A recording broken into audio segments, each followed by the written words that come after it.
प्यारा दोस्तों, खुदाई का दावा करने वाले बदबख्तों में से एक बदबख्त शद्दाद भी था, जिसने अल्लाह तबारक व तआला की वहदानियत को ललकारा और सरकश और नाफरमान हो गया।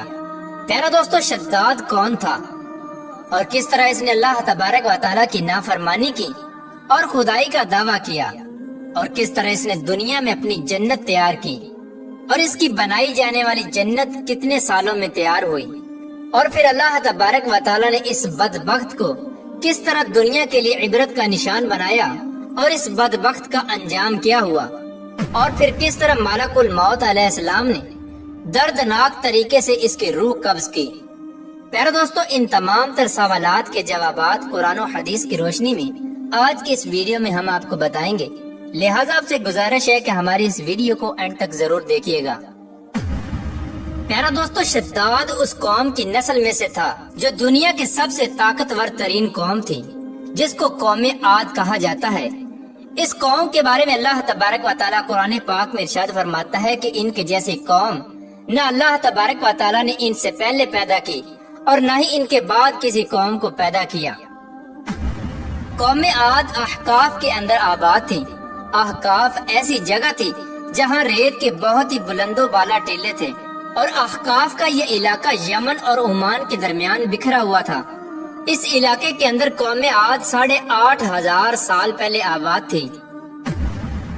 इस कौम पर अल्लाह तबारक व तआला का ये खास करम था कि अल्लाह तबारक व तआला ने इस कौम को दुनिया की सबसे ताकतवर कौम बनाया था। इसके साथ साथ अल्लाह तबारक व तआला ने इस कौम को सरसब्ज़ो शादाब बागात और वाफर मिकदार में खेत अता फरमाए थे। इस कौम के पास बेशुमार जानवर थे और पीने के लिए मीठा पानी था। इसके अलावा भी अल्लाह तबारक व तआला ने इस कौम को बेशुमार नेमतों से नवाजा था। चुनाचे इस कदर मालो दौलत और नेमतों की फरावानी की वजह से ये कौम भटक गई और अल्लाह तबारक व तआला की नाफरमान कौम हो गई और ये बागी हो गए। इनकी हिदायत के लिए अल्लाह तबारक व तआला ने हजरत हूद अलैहिस्सलाम को इनकी तरफ मबऊस फरमाया। हजरत हूद अलैहिस्सलाम इस कौम को अल्लाह तबारक व तआला के हुक्म से तबलीग करने लगे और अल्लाह तबारक व तआला की वहदानियत की तरफ बुलाने लगे, लेकिन ये कौम अपने कुफ्र और शिरक से बाज न आई और हजरत हूद अलैहिस्सलाम का मजाक उड़ाने लगी। शद्दाद जो कि इसी कौम की नस्ल में से था, वो इस कौम का बादशाह था और ये 2 भाई थे। रिवायात में आता है कि एक का नाम शद्दाद था और एक का नाम शदीद था। शदीद पहले बादशाह बना और वो फौत हो गया। उसके फौत हो जाने के बाद शद्दाद ने हुकूमत संभाली और इस तरह ये दुनिया की सबसे ताकतवर कौम कौमे आद का बादशाह बन गया।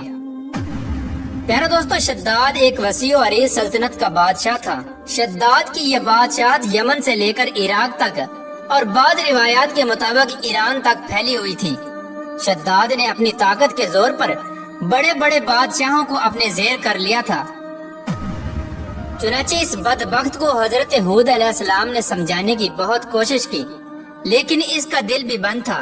चुनाचे जब हजरत हूद अलैहिस्सलाम ने शद्दाद को अल्लाह तबारक व तआला की वहदानियत की तरफ बुलाया और एक खुदा की इबादत करने का हुक्म दिया, तो उस वक्त शद्दाद और हजरत हूद अलैहिस्सलाम के दरमियान एक जबरदस्त मुकालमा हुआ, जिसके नतीजे में शद्दाद ने हजरत हूद अलैहिस्सलाम से पूछा कि अगर मैं अल्लाह तबारक व तआला पर ईमान ले आऊं तो मुझे क्या हासिल होगा। तो उस वक्त हजरत हूद अलैहिस्सलाम ने शद्दाद से फरमाया कि तुम पर जन्नत हलाल हो जाएगी। जन्नत का नाम सुनते ही शद्दाद हजरत हूद अलैहिस्सलाम से पूछने लगा कि ये जन्नत क्या है। तो हजरत हूद अलैहिस्सलाम ने शद्दाद को जन्नत का नक्शा बताया और जन्नत की नेमतों के बारे में शद्दाद को बताया। हजरत हूद अलैहिस्सलाम की ये बात सुनकर शद्दाद मुस्कुराने लगा और हजरत हूद अलैहिस्सलाम को देखकर कहने लगा कि ये कौन सी बड़ी बात है, ऐसी जन्नत तो मैं भी तैयार कर सकता हूँ। हजरत हूद अलैहिस्सलाम ने शद्दाद को उसके इस कुफ्र और शिरक से रोकने की बहुत कोशिश की, लेकिन ये बदबख्त बाज न आया। चुनाचे उस वक्त शद्दाद ने अपनी सल्तनत के बहुत बड़े बड़े कारीगरों को इकट्ठा किया और अहकाफ में इरम के मकाम पर 20 कोस लंबी और चौड़ी जन्नत बनाने का काम शुरू करवा दिया। चुनाचे शद्दाद की तैयार होने वाली उस जन्नत में सोने और चांदी की ईंटें लगाई गयी और जवाहरात भी लटकाए गए। इस बदबख्त शद्दाद ने अपनी उस बनाई जाने वाली जन्नत में शहद, दूध और पानी की नहरें भी रवा कर दी। اور دنیا جہان کے خوبصورت درخت پودے اور پھول بھی لگوا دیے اور اس جنت کو طرح طرح کے جواہرات سے مزین کر دیا۔ قوم عاد چونکہ پہلے ہی بلند و بالا پہاڑوں کو تراش کر محلات بنانے کے اندر ماہر تھی، اور شداد کی سلطنت میں تو یہ فن عروج پر تھا، چنانچہ ریت کے ان بلند و بالا ٹیلوں پر بہت بڑے بڑے ستون کھڑے کر دیے گئے اور ان بلند ستونوں پر بڑی بڑی سونے اور چاندی کی عمارتیں بنا دی گئیں۔ شداد نے یہ فیصلہ کیا تھا کہ جب تک اس کی بنائی جانے والی جنت تیار نہ ہوگی اس وقت تک وہ اپنی جنت کے اندر قدم نہیں رکھے گا۔ چنانچہ شداد کے حکم کے مطابق جنت تیار ہونے لگی اور شداد اپنے محل کے اندر بے صبری کے ساتھ جنت کا کام مکمل ہونے کا انتظار کرنے لگا۔ شداد کی اس جنت کو تیار ہونے میں 12 سال لگے۔ 12 سال کے اندر جب یہ جنت مکمل تیار ہو گئی اور اس کو طرح طرح کے ہیرے جواہرات سے مزین کر دیا گیا اور طرح طرح کی خوبصورتی سے مزین کر دیا گیا، تو اس وقت شداد کو اس کی جنت کے تیار ہونے کا پیغام پہنچا دیا گیا۔ چنانچہ شداد جنت کے تیار ہونے کا پیغام سنتے ہی بہت خوش ہوا اور شداد اپنی جنت کو دیکھنے کے لیے اپنی فوج کو ساتھ لے کر جنت کی طرف نکل پڑا۔ چنانچہ شداد ابھی جنت کے دروازے پر پہنچا ہی تھا کہ اس نے اپنے سامنے ایک شخص کو کھڑا دیکھا۔ شداد اس شخص کو دیکھتے ہی پہچان گیا اور اپنے حواریوں سے کہنے لگا کہ یہ شخص مجھے جنت میں داخل نہیں ہونے دے گا۔ تو اس وقت شداد کے حواریوں نے شداد سے پوچھا کہ یہ شخص کون ہے اور یہ جنت میں کیوں نہیں داخل ہونے دے گا؟ تو اس وقت شداد نے اپنے حواریوں سے کہا کہ یہ ملک الموت علیہ السلام ہے جو کہ میری روح قبض کرنے کے لیے آئے ہیں اور یہ مجھے جنت میں داخل نہیں ہونے دیں گے۔ اس وقت شداد بدبخت ملک الموت علیہ السلام سے عرض کرنے لگا کہ مجھے صرف اپنی جنت میں قدم رکھنے کی مہلت دے دی جائے، لیکن اللہ تبارک و تعالیٰ کی طرف سے مقررہ فرشتے نے جواب دیا کہ مجھے اللہ تبارک و تعالیٰ کی طرف سے حکم ہے کہ میں تجھے تمہاری جنت کے اندر قدم نہ رکھنے دوں۔ شداد ملک الموت علیہ السلام کے سامنے بہت رویا اور گر گڑایا، لیکن ملک الموت علیہ السلام نے اللہ تبارک و تعالیٰ کے حکم کی تکمیل کرتے ہوئے شداد کی روح قبض کر لی۔ چنانچہ شداد کی موت کے بعد حضرت جبرائیل علیہ السلام نے ایک زوردار چیخ ماری اور شداد کی بنائی ہوئی ساری جنت زمین کے اندر دھنس گئی اور غائب ہو گئی۔ شداد کی اس عبرتناک موت کے بعد حضرت ہود علیہ السلام نے قوم عاد کو بارہا مرتبہ سمجھایا، لیکن قوم عاد باز نہ آئی۔ حالانکہ شداد کا یہ انجام قوم عاد کے لیے کافی تھا، لیکن جب انسان کی عقل پر غرور کا پردہ ہوتا ہے تو چاہے شداد ہو یا شدید، اس کو کسی کام کا انجام دکھائی نہیں دیتا۔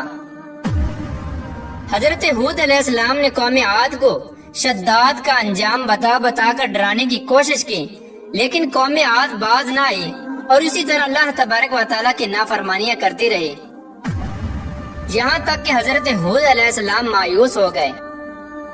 اس وقت جب قوم عاد قابل ہدایت نہ رہی تو اللہ تبارک و تعالیٰ نے حضرت ہود علیہ السلام کو حکم دیا کہ وہ اپنے ساتھیوں کو لے کر اس علاقے سے چلے جائیں۔ اللہ تبارک و تعالیٰ کے یہ حکم پاتے ہی حضرت ہود علیہ السلام نے اس وقت آخری مرتبہ اپنی قوم کو سمجھانے کی کوشش کی، لیکن وہ لوگ پھر بھی باز نہ آئے، تو حضرت ہود علیہ السلام اپنے ساتھیوں کو لے کر اس علاقے سے روانہ ہو گئے۔ چنانچہ ان کے جانے کے بعد اللہ تبارک و تعالیٰ نے قوم عاد پر خوفناک آندیاں مسلط کر دیں۔ اللہ تبارک و تعالیٰ کی طرف سے آنے والی وہ خوفناک آندیاں اور طوفان 7 راتیں اور 8 دن تک چلتی رہیں، یہاں تک کہ وہ پوری قوم اپنے بلند ستونوں اور سونے اور چاندی کی عمارتوں سمیت زمین کے اندر دنسا دیے گئے اور غرق کر دیے گئے۔ اور اللہ تبارک و تعالیٰ نے اس قوم پر اس قدر دردناک عذاب نازل فرمایا کہ اس قوم کا نام و نشان تک نہ رہا۔ جس وادی کے اندر بڑے بڑے بلند و بالا محلات تھے، وہ تمام کی تمام وادی ایک ریت کے صحرا کے اندر تبدیل ہو گئی۔ قوم عاد کے اس علاقے کو اللہ تبارک و تعالیٰ نے اس طرح زمین کے اندر غرق کر دیا کہ وہاں پر صرف اور صرف ریت کے ٹیلے باقی بچے اور کسی بھی چیز کا نام و نشان نہ بچا۔ پیارے دوستو، اس طرح اللہ تبارک و تعالیٰ نے شداد اور اس کی قوم کا عبرتناک انجام کیا اور ان لوگوں کو صفحہ ہستی سے مٹا دیا۔